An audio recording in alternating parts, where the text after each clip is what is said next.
Hey, what's up turtles? It's Krik here with Black Outdoors. Today I'm going to be doing a video on the Bark River Knives Woodland Special. So I paid $153 and change for this knife, actually in a retail space. You can see under here, Bark River Knives, it has A2, that's the steel. Overall length of this knife is 6 7/8 inches. Blade length is a little over 3 inches. Convex grind, I'm trying to move the light on it so you can see that there's no really sharp bevel on this. It's just a rounded convex grind on this. It does have a sharpened spine. You'll see that in action.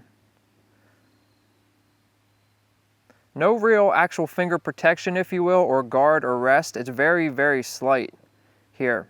So something to keep in mind when you're using this knife or buying something similar to this, that there's really nothing to stop your finger from rolling up here on the blade besides just your grip and control of the knife. Something to keep in mind.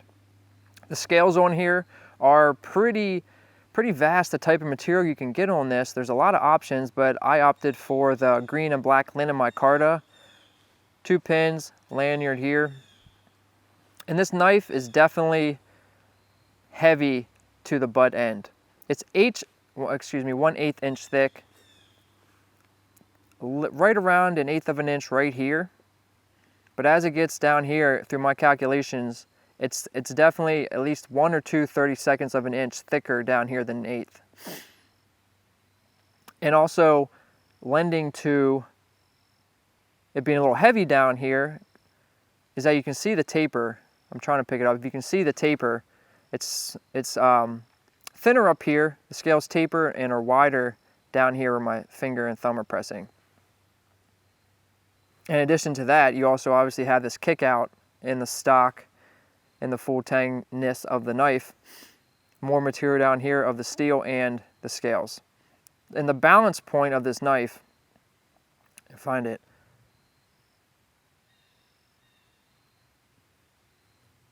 Get my finger flat. Is right about here on the top side, if you can see that. Try to move it a little bit. Now what that does for leaving this thinner is a little bit nicer in the fingers, because this is more of a, in my mind, and sort of what Bark River's calling is the EDC / hunting woods knife. But having it thinner up here, having the scales thinner up here, allows you to pinch it a little bit nicer, get a little bit more control with it depending on the cut, how you want to use it. You can just pinch up there, rest your thumb there. This gives you a little bit more control. But it is definitely not a completely balanced knife in the sense that it's going to balance sort of in the middle. It's definitely butt heavy. Haven't really, hindered any chores with it or felt anything goofy with it, but nonetheless it is present. And because this handle isn't really rounded, flat on this profile,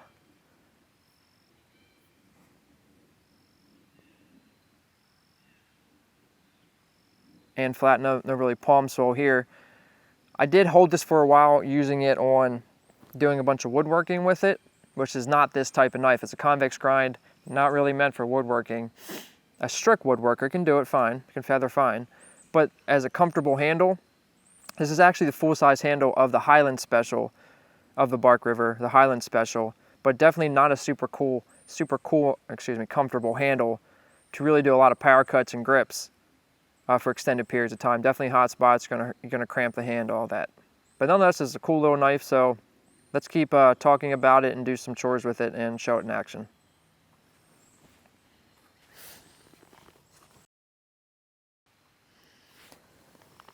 I'm gonna cut some cord with this now.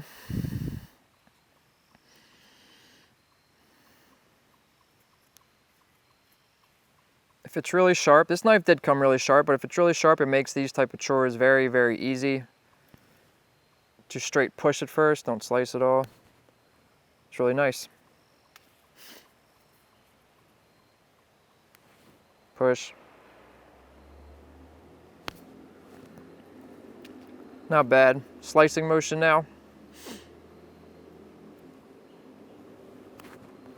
Yeah, complete with ease.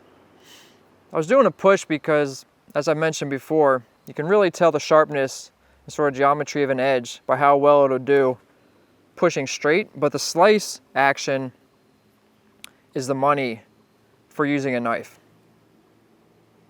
Just drag it slowly without any pressure. I mean, I'm barely putting any pressure on that. It's going right through it with a slice. Nice convex grind. I will show you how this reacts to putting it on some paper, slicing through some paper. Get my notebook. Running out of paper. Running out of paper and hair on my arms, testing knives and sharpening them. Put that in my little gear loft. And I did use this knife pretty heavy for a day of wood chores. And I did actually strop it a little bit. It's a little bit different technique for doing rounded edges. But the great thing about convex, and one of the reasons why I wanted to use this knife, and buy this knife actually, well, like I said before, maybe I didn't, that this is a present for Stony. Not sure if he likes it or even wanted it, but I wanted to try a convex grind. I was in a store where I saw a bunch of bark rivers, but I wanted to try convex grind for its supposedly superior edge retention, all around strongest sort of profile on an edge. You know, I'm really not putting hardly any pressure through this. Let's see if I can just go straight, push, and not slice. If I can find a little hang up right there.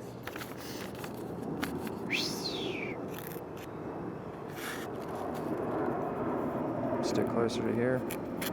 Doesn't want to pull right there.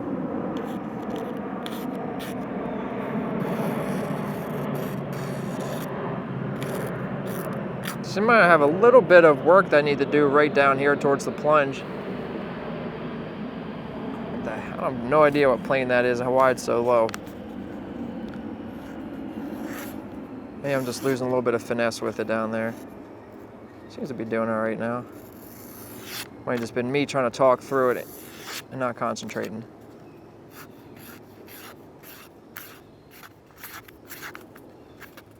But nonetheless, you can see it's coming pretty sharp, coming pretty dang sharp. Now that I made a mess in front of me here, I'm actually gonna go down to the ground and do some work on some wood with it.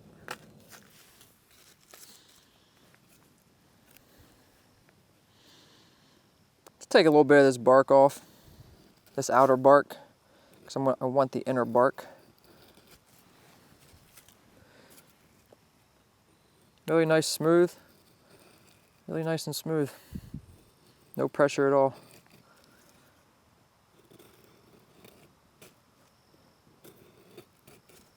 Now that I have some of that outer bark off, to flip the knife around, use the spine. Get that really fine inner bark. This is tulip poplar. Great resource, great resource. Use this wood a lot for a lot of different things.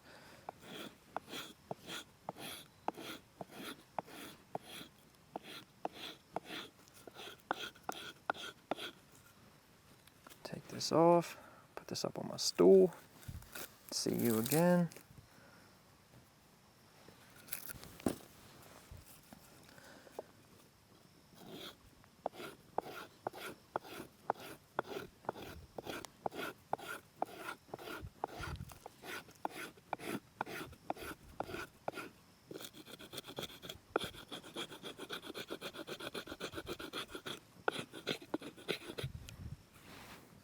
Really nice tinder.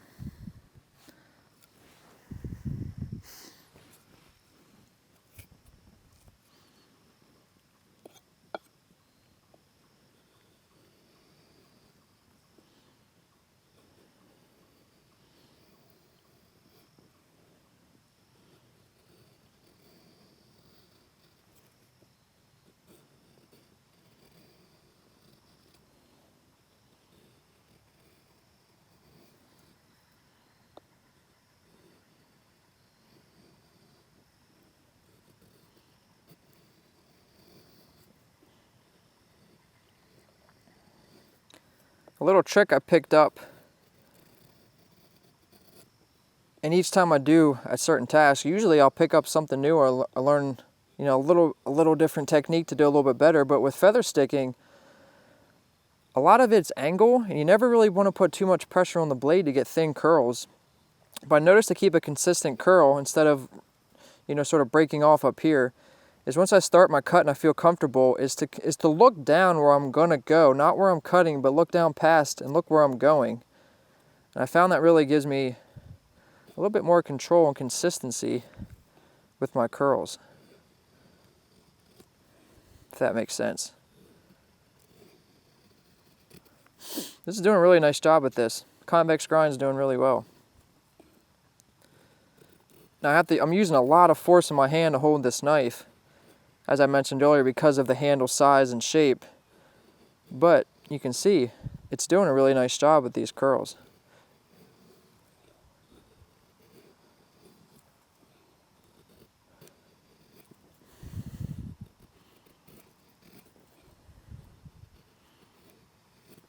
All right, just a little one. Let me get that tinder back down here now.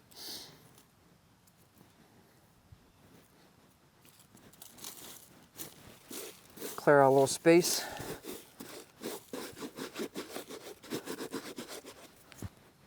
Haven't processed this anymore since it came off the stick, as you saw me take it off that piece of wood. Now, I never have been able to get a really strong flame using this inner bark, these inner fibers of the tulip poplar tree. But that's why you can add a sort of secondary or something that's going to give a hotter flame initially, because this is just get like sort of a really small primary weak flame, then add something to it. But it's really nice to use because it's plentiful, it's pretty easy to process.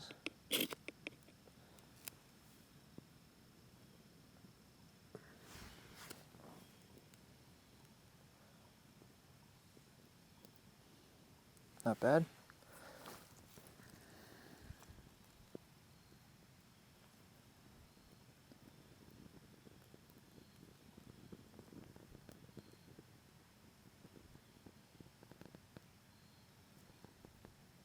You see how quick those curls go up too. The thinner you make them, the quicker they burn, the easier they'll take a flame. But it's prudent, if you're trying to get a fire going with this method, to definitely have more than one feather stick or a very, very big one with a bunch of curls. What I saw was what I made, what you saw was pretty small. Wiping off some of the material from the fire steel. So really surprised with how this sort of worked with feather sticking this wood. Like I said before, the handle definitely not the most comfortable to really get a strong grip on and hold for extended period of time just because of its size. Not really made for that, but nonetheless more than functional. Really nice control with this convex grind. The angle seems to be working really well for getting a long curl.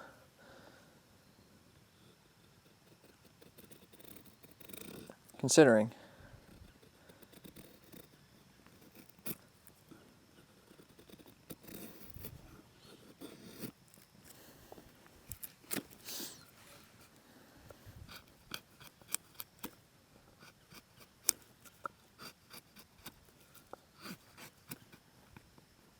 Bites into this wood really nice.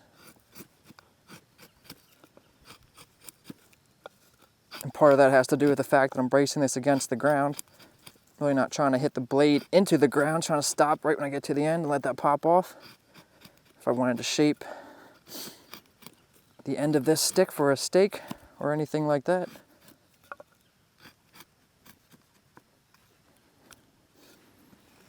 Reposition myself. Get comfortable.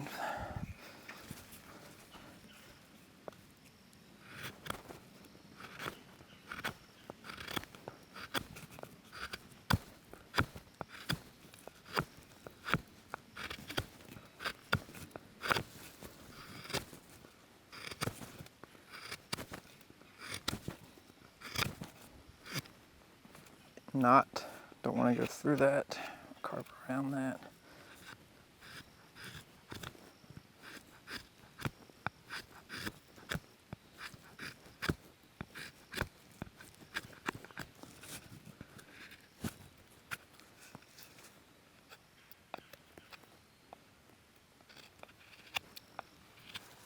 And like I said before, I got this knife because I wanted to try convex grind. Because from what I've heard and seen myself is that They're a superior grind for strength and edge retention. Now I do a lot of sort of woodworking in a light, meaning I really like Scandi grinds on my knives because that's just how I use my knives a lot. It's just playing around with wood. You can see once I get a nice little ridge started with this, it follows it really as well. A lot of nice slicing motion. Not a lot of effort going into this. And you see I'm sort of slipping around, this is moving, but this is on my outside, this is my right leg. I have the outside and I'm pushing all the way from my body. There's no part of my body outside of here. So even if I do slip here or slip to this way or slip like this, my foot, my, inside of my thigh, my leg, anything like that is not in the potential path for if this knife slips off, that's gonna stab me or stick me.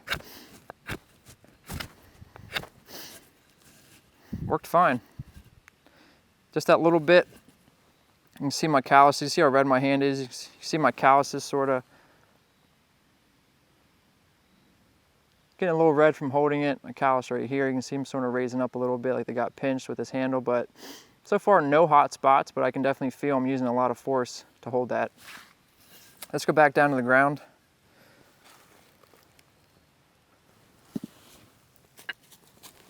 Just going to test out this convex grind now a little bit more. Put a certain type of notch in this.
Works fine enough.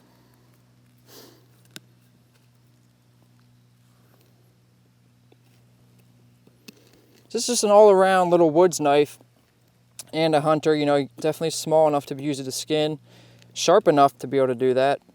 Just an all-around, type chore, camp chore, 3-inch blade type knife.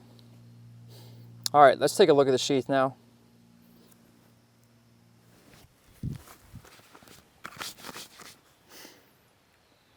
So here's the sheath without the knife in it for a second. It's a different style design, honestly. I haven't used anything that's quite like this. With stitching running 2 length of it here, welts here, fire steel loop that barely fits this larger model. This is the Light My Fire, I think Army edition, which is much thicker. I tried jamming it in there, and it, at this point I probably wouldn't want to keep doing that. I don't know how well this is stitched in there, but the point is, for fire steel loops, if it's going to have it on a knife, even this is a small knife, a small sheath, I wanted to be able to accommodate a fire steel this thick. This one barely does. I'm stretching the leather and probably stretching some of the stitching, its integrity, but nonetheless it fits in there. Not too bad considering that. This is machine stitched from, what are they calling this? Hold on a second.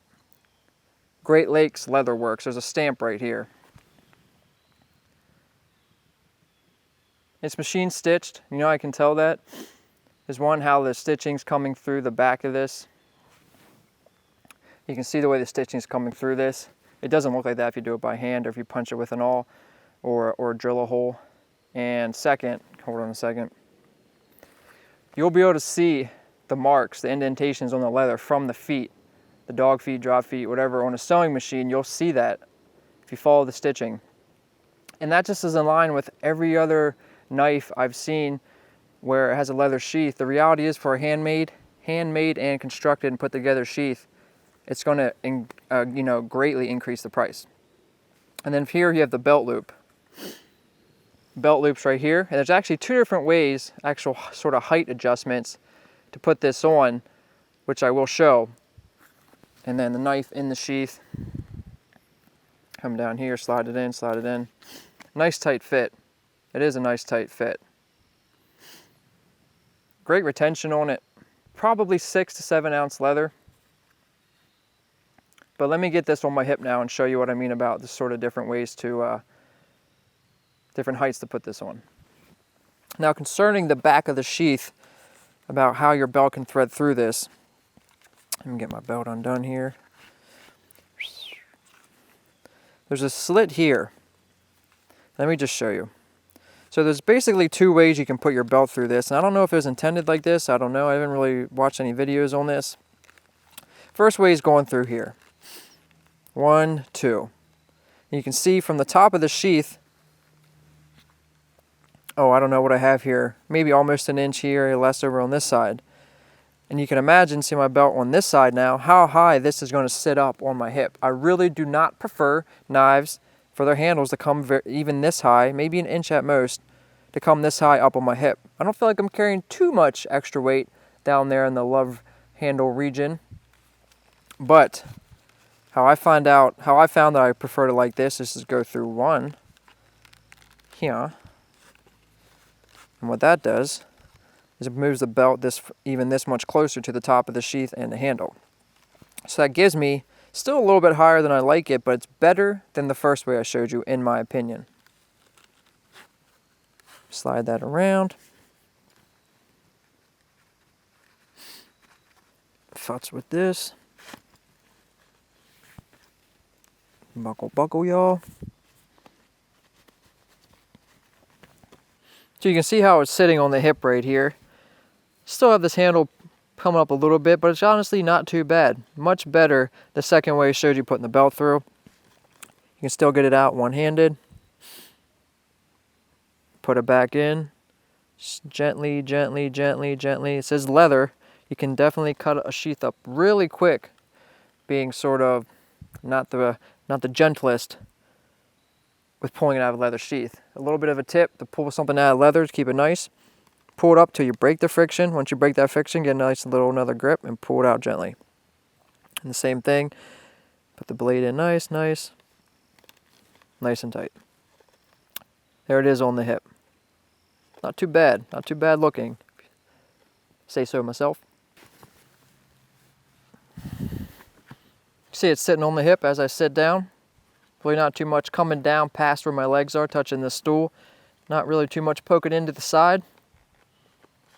Nice small compact knife for just an all-around EDC type camp chore, small little whatever you want to do with this knife, it can do. So this is not a cheap knife. I think the MSRP retail of this is almost $200, which is pretty expensive. Now, I didn't pay retail, I got it at actual retail store.